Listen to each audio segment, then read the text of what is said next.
Listen. The world is talking. World Talk Radio.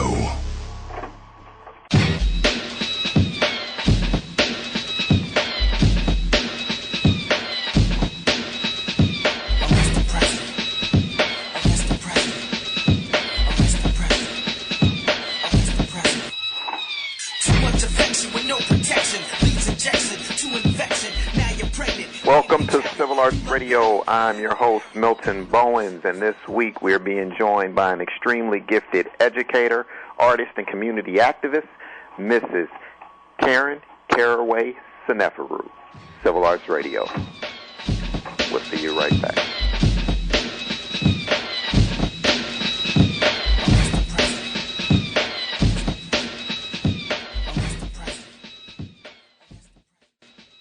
Hey, what does this word make you think of? Tchaikovsky. Gesundheit. So what's the word? No, that is the word. You lost me. All right, who's Martha Graham? She invented the graham cracker. Before her, there was only soda crackers. Maybe they're not getting enough art. Kids who participate in the arts do better in school and in life. To learn more, visit AmericansForTheArts.org, because all kids should get to appreciate Tchaikovsky's music and Martha Graham's dance. Art. Ask for more. A public service message brought to you by Americans for the Arts and the Ad Council. I'm Mary Hart, and this is Empowering America. She was born in Dorchester County, Maryland in 1820, the daughter of slaves and the first in her family born in America. Young Harriet herself was hired as a laborer at the tender age of 5. When the plantation owner died, Harriet ran away, hiking through 90 miles of swamps and woodlands to the Mason-Dixon line. With the help of contacts along the Underground Railroad, she crossed over to the north and made her way to Philadelphia. She became a master of disguise and slipped back into Maryland to rescue her family.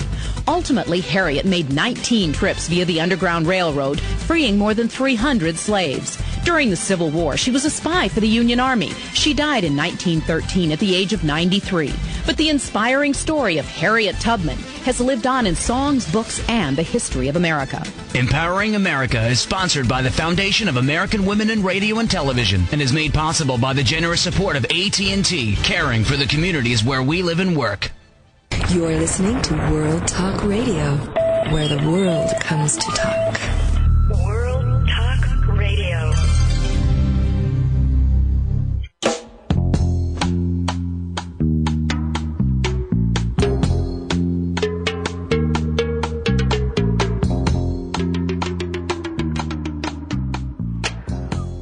Welcome back to Civil Arts Radio. I'm your host, Milton Bowens, and like I said at the top of the break, we're being joined this week by Mrs. Karen Seneferu, an extraordinary instructor, artist, community and social activist, and just a beautiful person overall. And I'm proud to say that she's a close friend of mine, and we're going to welcome her to Civil Arts Radio today to talk a little bit about her projects and what she's got going on. Karen, how you doing? I'm doing fine, Milton. How are you? I'm doing good. Thank you for this opportunity. I feel very honored. Oh, yeah, it's my pleasure. Just for our listening audience, to keep you up fresh, that name might sound familiar because her husband is a regular on the show, Malik Seneferu, but we are blessed to get his wife on for a change and get the other side of the family opinion on art today. Okay. So take some time. Tell our listeners a little bit about who you are as a person and an educator and an artist, and let them get familiar with you. Okay. Well, I teach at Berkeley City College in downtown Berkeley, California. I've been teaching and tutoring English for about 10 years. I am also a self-taught artist, and I have been fortunate enough to figure out a way to merge both my academic interest and my creative purpose together to create a pathway for students to engage in both those processes. Now, because we talk about this quite a bit on the show, what was your journey to art? Wow. It was winding, I would say. I had always been told at some point in my life that I was an artist, and I wasn't exactly sure what that was, because for me, I had the traditional notion of what an artist was. I assumed an artist was someone who put paintbrush to canvas and our hands to clay and sculpted, painted some form that was representative of the traditional symbols of art. And so I couldn't understand why they were saying that, because I did neither one of those things at that time. Instead, what I was doing was using, as I later reflect back on it, I was using my body as the canvas.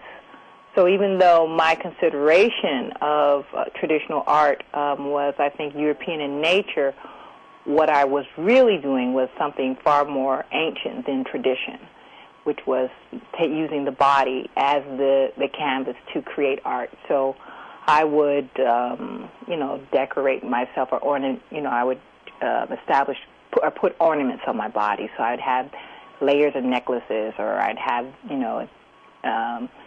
competing patterns in terms of clothing. And I was bald at the time, and so I would put paint on my forehead, and these were just natural tendencies for me. And so I didn't see it as art. I saw it as a way of life. And eventually, when I became more involved in the academic environment, things shifted in terms of being able to use my body as canvas to, soft figuratives and installation forms. And, now I occasionally paint, but it's still not on canvas. I paint on wood. So, I made that shift. But in order to get there, in some ways, that happened through Malik. When I met him and he said to me I was an artist, and he had come into my home and had seen the way I had decorated my space, it was just, again, a place that I lived, and he saw it as a living altar, that my entire home was a living altar. So actually being able to meet him and meeting other artists and feeling the energy around creating, not just the act of creating, but there's an actual energy around artists who live it, and feeling that energy, and I think it catapulted me into moving beyond my own self as canvas. Now let's talk about that energy for a minute, because we've had some wonderful guests on here recently. We had Sharon Burton and Ananda Leak. One is a artist and curator and community activist, and that's Sharon Burton. And Ananda Leak, she is a tremendous poet, author, and artist, and also an art activist. And they both talked about this energy as well, too. So, because for me,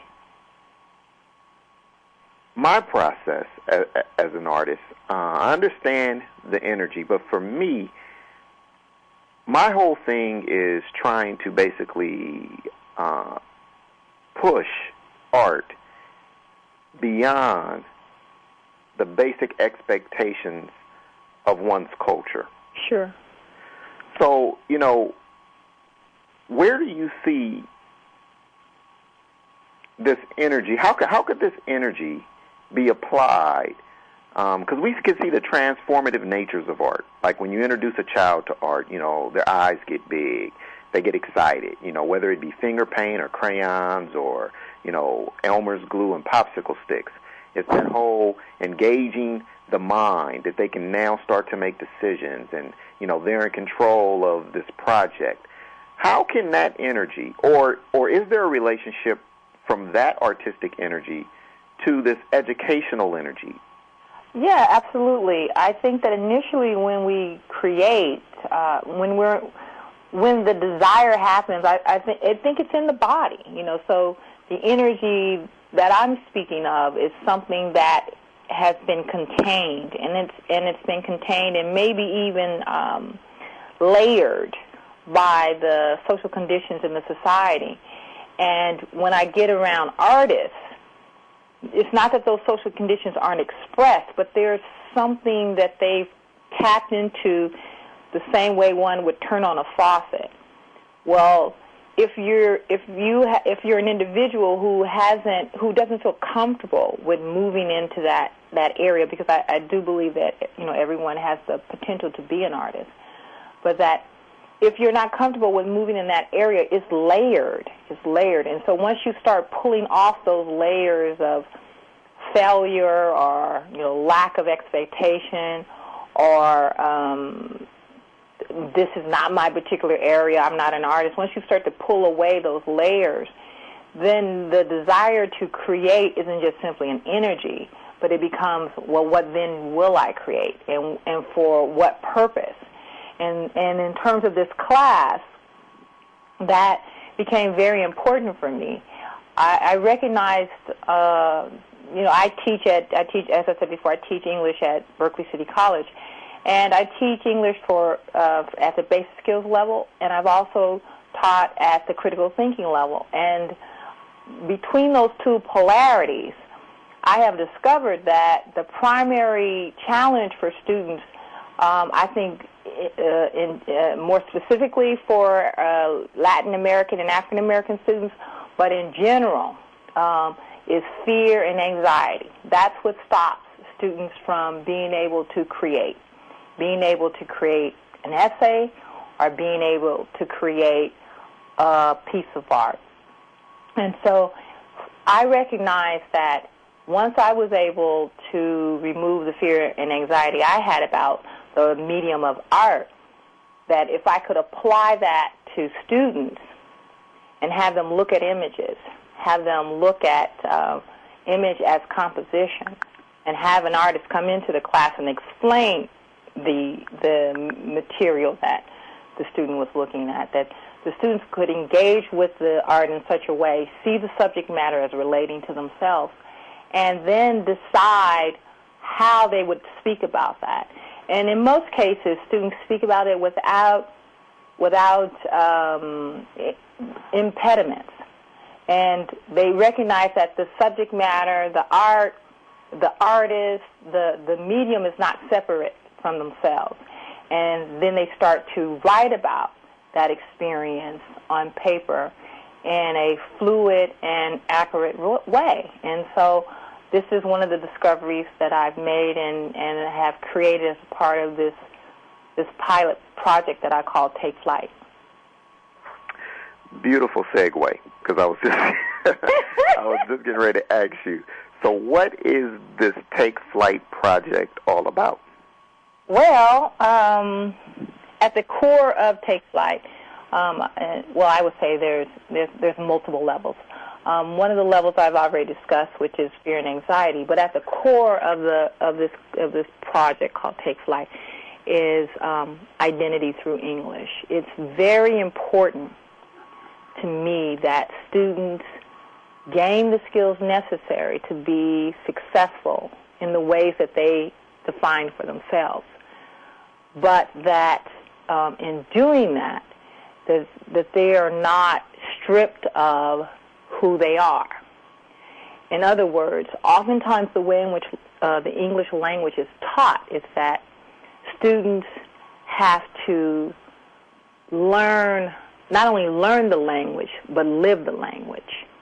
And I'm more concerned about students being able to learn the language and that their authentic self still stay intact. And so once they gain the skills that they desire, some may just simply want it to receive an AA. Some may decide that they want to go off to the university. Some may decide that they need to brush up on their skills in order to move up in their career. And so this class allows students to come into it and build a community in that environment, and which can't actually be done without the students recognizing that it's a sacred space. And in doing that, students are able to reveal the challenges and the struggles that they've had with the language and figure out how to shift from the fear of not being able to write and recognizing that they've had the skills all along. It's just the experiences that they've had in the past around the process of learning the language that's stopping them from really realizing how unlimited their potentials really are. Okay, so now how does art become an asset to the Take Flight project? You know, why infuse art? Well, I think that initially it was intuitive. It was just an intuitive reaction. You know, I had been using art in my classroom, you know, to get students to look at the image and pull it apart, and as they did that, reveal to them that they had critical thinking skills. And because that was such a successful process, I thought, well, wait a minute.